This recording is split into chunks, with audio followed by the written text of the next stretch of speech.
இனியாவுக்கு வயது 18. நடுத்தர குடும்பத்தை சேர்ந்தவள். இவளுக்கு ஒரு தங்கையும் இருக்கிறாள். அப்பா கிடையாது, அம்மா மட்டும்தான். வீட்டில் மொத்தம் 3 பேர்தான். இவள் அம்மா 2 பேரையும் கஷ்டப்பட்டு தான் வளர்க்கிறாள்.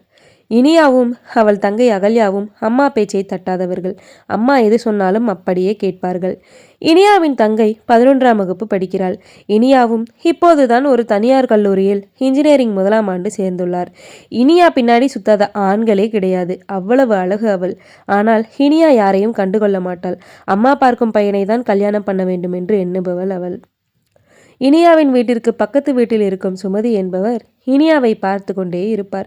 வீட்டை பார்த்தால் பெரிய கோடீஸ்வரர் போன்று இருக்கும். ஆனால் 2-3 முறை இனியாவை தன் மகனுக்கு பெண் கேட்டு இனியாவின் அம்மாவிடம் பேசியுள்ளார். இனியாவின் அம்மாவுக்கு பணக்கார சம்பந்தமாக இருக்கிறது, பையன் எப்படி இருப்பானோ என்ற பயம். அதனால் இப்போதைக்கு தள்ளி போடலாம் என்று எண்ணி இனியாவிடம் கூட சொன்னதில்லை. அந்த பையன் ஆகாஷும் வெளிநாட்டில் வேலை பார்க்கிறான். சுமதிக்கு அடிக்கடி மாரடைப்பு ஏற்படுவதால் இறப்பதற்குள் தன் மகன் திருமணத்தை பார்க்க வேண்டும் என்று எண்ணினார். ஆனால் ஆகாஷ் கல்லூரி படிக்கும் போதே ஒரு பெண்ணை ஒருதலை காதல் செய்திருப்பான் போல. அவளிடம் பேசியது கூட இல்லை. அவளை பார்த்து 5 வருடம் ஆகிவிட்டது. ஆனால் அவளை மறக்க முடியாமல் திருமணத்தை தள்ளி போட்டு கொண்டே இருக்கிறான். இனியா படிக்கும் கல்லூரி சுமதியினுடைய சொந்த கல்லூரிதான். ஆனால் அதை அக்கம் பக்கம் சொல்லிக் கொண்டதில்லை. சுமதிக்கு தன்னை வசதியானவர்கள் என்று காட்டிக்கொள்வதில் விருப்பமில்லை. அவள் ஏழ்மையை விரும்புபவள். அதனால்தான் தன் மகனுக்கும் ஒரு நடுத்தர குடும்பத்தில் இருந்து பெண் எடுக்க விரும்பினாள். மீண்டும் ஒரு முறை இனியாவின் அம்மாவிடம் பேசி பார்க்கலாம் என்று எண்ணி தனக்கு இருக்கும் உடல் உபாதைகளை கூறி ஒரு வழியாக ஒப்புக்கொள்ள வைத்து விட்டாள் சுமதி. இனியாவின் அம்மா இதை இனியாவிடமும் கூறினாள். அவளுக்கு இந்த திருமணத்தில் துளியும் விருப்பமில்லை. அவள் எண்ணம் முழுக்க படிப்பு மீது இருந்தது. நீ திருமணம் முடித்து கூட படிக்கலாம் என்று இனியாவின் அம்மா இனியாவை சமாதானப்படுத்தினார். அதே போல சுமதியும் வெளிநாட்டிலிருந்து ஆகாஷை வரவழைத்து சமாதானப்படுத்தினார். வேறு வழியின்றி ஆகாஷும் ஒப்புக்கொண்டான். நிச்சயதார்த்த ஏற்பாடும் நடந்தது. இனியா தன்னை அழகாக அலங்கரித்து கொண்டு தலை குனிந்தபடியே வந்து நின்றாள். ஆகாஷின் முகத்தை கூட இனியா பார்க்கவில்லை. அவனை பார்த்த உடனேயே இனியாவின் அம்மாவிற்கும் தங்கைக்கும் பிடித்துவிட்டது. ஜாடிக்கேத்த மூடி போல இனியாவிற்கு ஏத்த ஜோடியாக இருந்தான். சிறிது நேரம் இனியாவை அவன் கண்டுகொள்ளவில்லை. ஹே, பொண்ணை பாருடா, தேவதை மாதிரி இருக்கா, நீ என்னடானா கண்டுக்காம இருக்க என்றாள் சுமதி.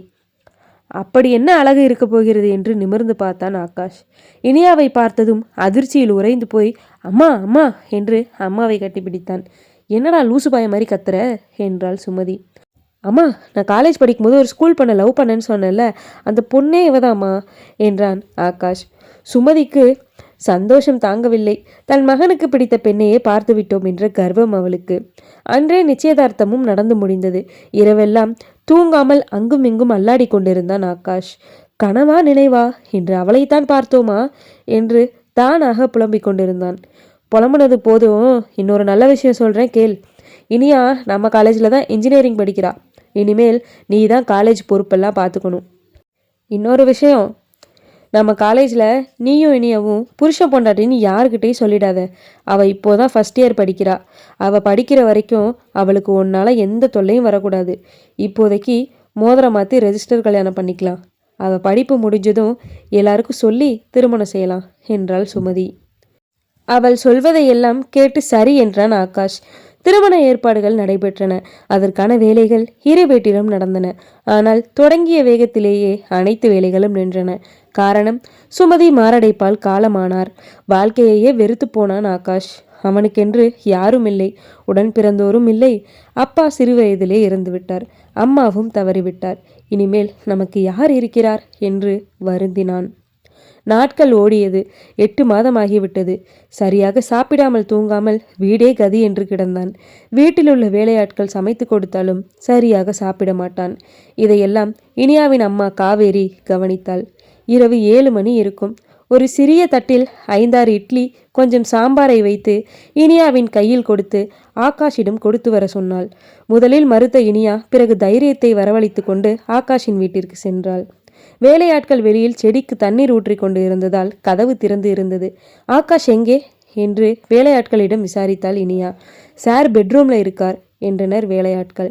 உடனே பெட்ரூமுக்கு சென்றாள் இனியா. பெட்ரூம் கதவும் திறந்து இருந்தது. பெட்டில் அமர்ந்து யோசித்தபடி இருந்தான் ஆகாஷ். இனியாவை கூட கவனிக்கவில்லை. எப்படி கூப்பிடுவது என்று தெரியாமல் ஓய் என்றாள் இனியா. இனியாவை பார்த்ததும் தான் அவன் முகத்தில் சிரிப்பே வந்தது. என்னைய என்னன்னு சொல்லி கூப்பிட்ட என்று சிரித்து கொண்டே அவள் பக்கத்தில் சென்றான். அவன் ஏதோ செய்ய போகிறான் போல என நினைத்து கொண்டே பயத்தில் பின்னோக்கி நகர்ந்தாள். உன்னை ஒன்றும் பண்ண மாட்டேன், என்னென்னு கூப்பிட்டேன்னு மட்டும் சொல்லு, உன்னை விட்டுடுறேன், இல்லைனா உன்னை இங்கேயே வச்சுப்பேன் என்று செல்லமாக மிரட்டினான். அதையும் அவள் உண்மை என நினைத்து கொண்டு இல்லை எப்படி கூப்பிடணும்னு தெரில, அதான் ஓய்னு கூப்பிட்டேன் என்றாள் பயந்து கொண்டே. நல்லா இருக்கு, இப்படியே கூப்பிடு என்றான் சிரித்து கொண்டே. அவளும் சரி என கூறி தட்டை கையில் கொடுத்து, நீங்கள் சரியாக சாப்பிட்றதில்லன்னு அம்மா இதை உங்ககிட்ட கொடுக்க சொன்னாங்க, நல்லா சாப்பிடுங்க என்றாள் இனியா. அவனுக்கு அம்மாவுடைய நினைப்பு வந்து விட்டது போல. எங்கள் அம்மாவும் உன்னை மாதிரி தான் நல்லா சாப்பிட சொல்லுவாங்க என்றான் அவன். சரி சரி, நான் கிளம்புறேன், நல்லா சாப்பிடுங்க, ஆனால் 2 தட்டையும் கொண்டு வந்து கொடுத்துருங்க என்றாள் அவள். அதை கேட்டு அவனுக்கு சிரிப்பு வந்து விட்டது. கொடுக்குறேன், நீ பார்த்து போ என்று அவளை வழி அனுப்பி வைத்து விட்டு தட்டில் இருந்த இட்லியை சாப்பிட்டான். அம்மா இருந்த 8 மாதத்தில் அன்றுதான் சிரிக்கத் தொடங்கினான். இனியா வந்ததையே நினைத்து சிரித்து கொண்டே தூங்கினான். அதன் பின் ஒழுங்காக சாப்பிடத் தொடங்கினான். கல்லூரி நிர்வாகத்தையும் பார்த்து கொண்டான். அப்பப்போ இனியாவை கல்லூரியில் பார்ப்பான், ஆனால் பேச மாட்டான். அவளும் பார்ப்பாள், ஆள்தான் 6 அடி உயரத்தில் இருக்கிறானே, அதனாலேயே பயத்தில் பேச மாட்டாள்.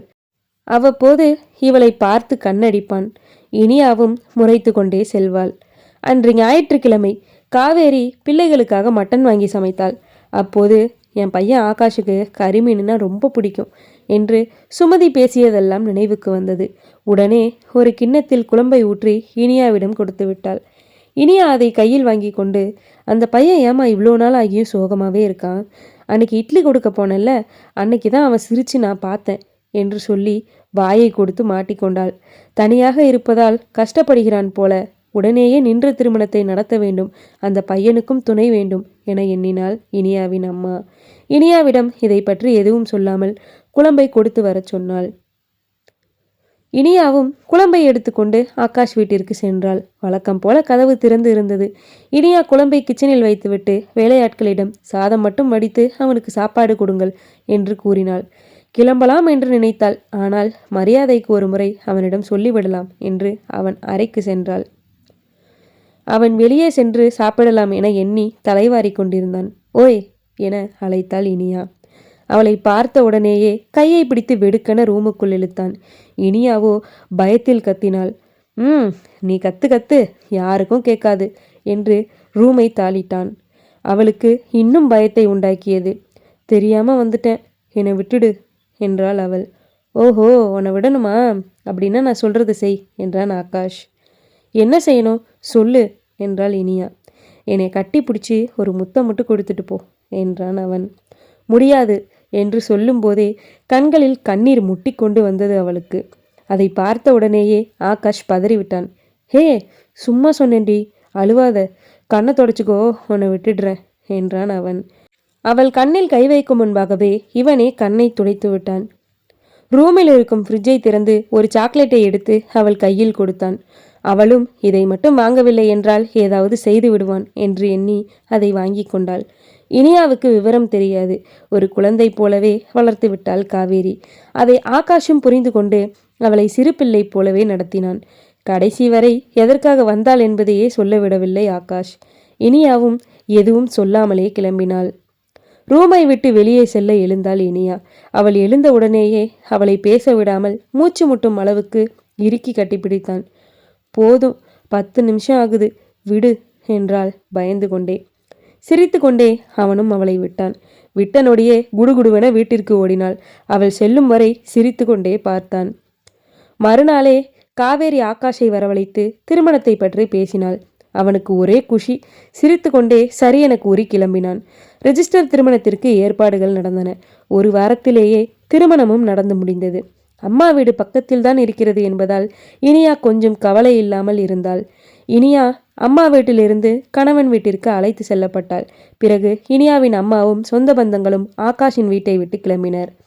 ஆகாஷ், இனியா இருவரும் தனியாக வீட்டில் இருந்தார்கள். இனியா ஆகாஷிடம் சென்று, ஓய், என்னோட ரூம் எங்க இருக்கு என்றாள். ஏண்டி வாண்டு, உனக்கு தனி ரூம் வேணுமா? நீ இப்போ 19 வயசு சின்ன பிள்ளை. உனக்கு 21 வயசாகட்டும், அப்புறம் ரூம் கொடுக்குறேன் என்றான். இனியாவுக்கு சின்ன பிள்ளை என்றவுடன் கோபம் வந்து விட்டது. சின்ன பிள்ளையை எதுக்கு கல்யாணம் பண்ண என்றாள். அம்மா தாயே, நீ பெரிய பிள்ளை தான். ஆனால் இப்போ நீயும் நானும் புருஷன் பொண்டாட்டி. அதனால் உனக்கும் எனக்கும் இனிமேல் ஒரே ரூம் தான் என்றான். போய் அழகாக ரெடியாகி ரூமில் இரு, மாமா வந்துடுறேன் என்று கூறி கண்ணடித்தான். என்னை மீறி உன்னால் என்னை ஒன்றும் பண்ண முடியாது. உன்னை நான் தொட விட மாட்டேன் என்றாள் இனியா. ஏய் போடி போடி, வந்து வச்சுக்கிறேன் என்றான் ஆகாஷ். முதலிரவு ஏற்பாடுகள் நடந்தன. ஆகாஷ் முதலிரவு அறைக்குள் நுழைந்தான். உள்ள நுழைந்த அவனுக்கு பேரதிர்ச்சி. இனியா அசதியில் உறங்கிக் கொண்டிருந்தாள். ஓஹோ, அவ ஏதோ செய்ய போகிறேன் என்ற பயத்திலேயே உறங்கிவிட்டாள் போல என நினைத்து கொண்டு சிரித்தான். அவளை எழுப்பாமல் அவள் பக்கத்திலேயே படுத்து கொண்டான். அவளை கட்டி அணைத்து முத்தமிட்டு அவனும் உறங்கினான். மறுநாள் காலையில் அவளுக்கு முன்பாகவே ஆகாஷ் எழுந்து கொண்டான். இன்று அவளை சும்மா விடக்கூடாது, என்னை ஒன்றும் பண்ண முடியாது என்று என்னையே மிரட்டுகிறாள் என்று எண்ணிக்கொண்டிருந்தான். இனியாவும் குளித்துவிட்டு அப்போதுதான் வெளியே வந்தாள். அவளை பிடித்து இழுத்து ரூமுக்கு உள்ளே தள்ளி கதவை தாளிட்டான். ஐயோ அம்மாவென்று கத்த ஆரம்பித்தாள் இனியா. நீ எவ்வளோ கத்துனாலும் யாரும் வரமாட்டாங்க, ஏன்னா உன்னையும் என்னையும் தவிர இங்கே யாருமே இல்லை. ஏண்டி தள்ளி தள்ளி போற என்று கூறிக்கொண்டே அவள் இடுப்பை பிடித்தான். உடனேயே அழத் தொடங்கி விட்டாள் இனியா. எனக்கு படிக்கணும், படித்து முடிச்சதும் கல்யாணம் பண்ணிக்கணும்னு நினச்சேன், அது நடக்கலை. எங்கள் அம்மாவுக்காக தான் இந்த கல்யாணம் பண்ணிக்கிட்டேன். ப்ளீஸ் என்னை எதுவும் பண்ணிடாத. நான் படித்து முடித்ததும் என்ன வேணால் பண்ணிக்கோ என்றாள் பாவமாக. இதை கேட்ட ஆகாஷ் எதுவும் பேசாமல் சரி என்றான். அவளுடைய ஆசையும் அவனுக்கு புரிந்தது. எதுவும் பேசாமல் அந்த இடத்தை விட்டு கிளம்பினான். அவ்வப்போது எதையாவது சாக்கு வைத்து கொண்டு மன ஆறுதலுக்காக இனியாவை கட்டிப்பிடிப்பான். அவளும் ஏதும் சொல்ல மாட்டாள். இனியாவும் அவனை வம்புக்கு இழுப்பது, கையை கடிப்பது என்று சின்ன சின்ன சேட்டைகள் செய்வாள். நாட்களும் ஓடியது. இனியாவும் படிப்பை முடித்தாள். படிப்பு முடிந்த உடனேயே இருவருக்கும் முறைப்படி திருமணம் நடந்தது. காத்து கொண்டிருந்தவன் போல முதலிரவு அறைக்குள் காத்து கொண்டிருந்தான். இனியா பாலை எடுத்துக்கொண்டு அறைக்குள் நுழைந்தாள். அவள் கையில் வைத்திருந்த பாலை பிடுங்கி டேபிள் மீது வைத்துவிட்டு லைட்டை அணைத்தான். பிறகு இனியாவை கட்டிப்பிடித்து அவள் பேசவே கூடாத அளவுக்கு முத்தமிட்டான்.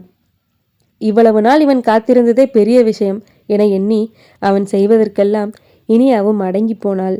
இருவருக்குள்ளும் காதல் அதிகரித்தது. இல்லறம் செழித்தது. மகிழ்ச்சியுடன் இல்லற வாழ்வை நடத்தினர்.